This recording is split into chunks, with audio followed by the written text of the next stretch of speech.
पशुपति व्रत होता है और वो व्रत ऐसा है कि उस व्रत को 5 सोमवार करना चाहिए, कोई से भी 5 सोमवार, जिसमें तुम्हारी मर्जी पड़े। ऐसा कौन सा काम है जो पशुपति व्रत से नहीं हो सकता? जब पशुपति अस्त्र मात्र भगवान राम के तरकश में रखे होने पर लंकाधिपति रावण के प्राण निकल सकते हैं, तो जीवन का वो कौन सा सुख है जो पशुपति व्रत से प्राप्त नहीं हो सकता? बस उसका नियम है, 5 सोमवार करो, पहले सोमवार को करो चाहे दूसरे सोमवार को करो। जिस सोमवार को पशुपति व्रत करो, सुबह शंकर जी के मंदिर में जाकर पूजन करो, अर्चना करो, अभिषेक करो, वो थाली को लेकर वापस घर में रख दो। सुबह फलाहार करो, शाम को वापस उसी थाली को लेकर जाओ, उसमें 6 दिए लगाकर लेकर जाओ। दिए को जलाना नहीं है, केवल घी के दिए लेकर जाना है, थोड़ा सा मीठा। शिव महापुराण में, स्कंद पुराण में जो पशुपति व्रत बताया है उसका विधान, थोड़ा सा मीठा लेकर जाओ। शिव जी की फिर पूजन करो, पूजन करने के बाद में शाम के समय प्रदोष काल में पूजन करो।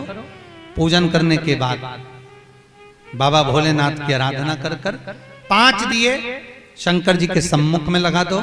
जो मीठा लेकर गए हो उसके 3 हिस्से कर दो, 2 हिस्से मंदिर में चढ़ा दो, 1 हिस्सा और 1 दिया थाली में रखकर पूजन करने के बाद वापिस लेकर आ जाओ। घर के दरवाजे की देहली पर राइट हैंड में सीधे हाथ पर जो दिया लेकर आए हो उस दिए को जला दो और अंदर जाकर जो प्रसाद लेकर आए हो 1 हिस्सा उसको पाकर फिर भोजन प्रसाद ग्रहण कर लो।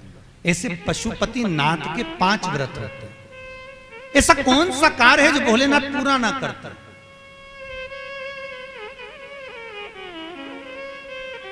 कौन सा कार्य? श्री राम जी महाराज अगर सेतु पर चढ़ाई करने जा रहे हैं लंका पर, तो भगवान शिव की आराधना कर कर जा रहे हैं।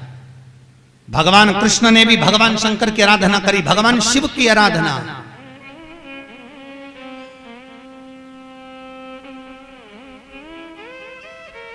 शिव अर्चना।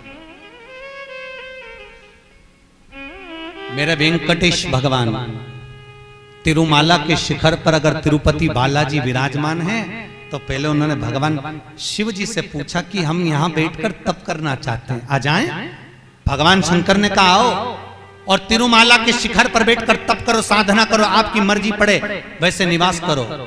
मेरे हरि, मेरे तिरुपति नाथ, मेरे बालाजी, मेरे वेंकटेश भगवान कहते हैं, मेरे नारायण कहते हैं, भोलेनाथ हम यहां तप करेंगे और दुनिया के लोग आएंगे तो क्या होगा?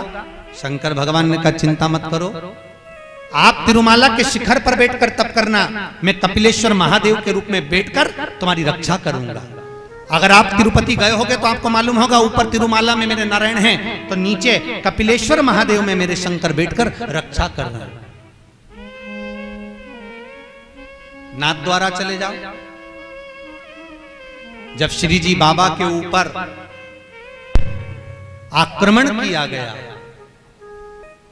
भोलेनाथ जी के ऊपर जब श्रीनाथ जी के ऊपर जब आक्रमण किया गया, गोवर्धन नाथ जी की मूर्ति को खंडित करने का जब भाव आया, तब ब्रजवासियों ने शंकर भगवान को घास के पूले में दबाकर बैलगाड़ी में लेकर रात की रात भाग गए। और श्रीनाथ जी को लेकर जब भागे, सब दूर घूम लिए, श्री जी बाबा को कहां रखें, श्रीनाथ जी को कहां रखें। तब सब दूर घूमने के बाद मेवाड़ की भूमि में जब पहुंचे, तो शंकर भगवान से श्री जी बाबा ने कहा भोलेनाथ अब आप बता दो, हम कहां रहे, बार बार घूम रहे हैं, कहां जाएं, किस जगह?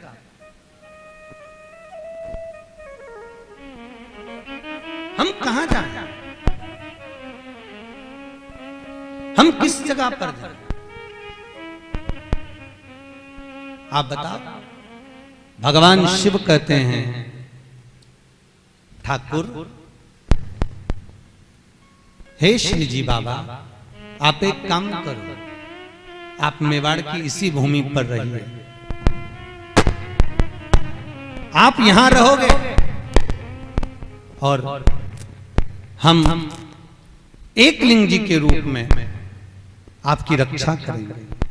कभी आप नाथद्वारा जाकर देखना, श्रीनाथ जी में श्री जी बाबा विराजमान है और उनके पास में एक लिंग जी के रूप में भगवान शंकर विराजमान।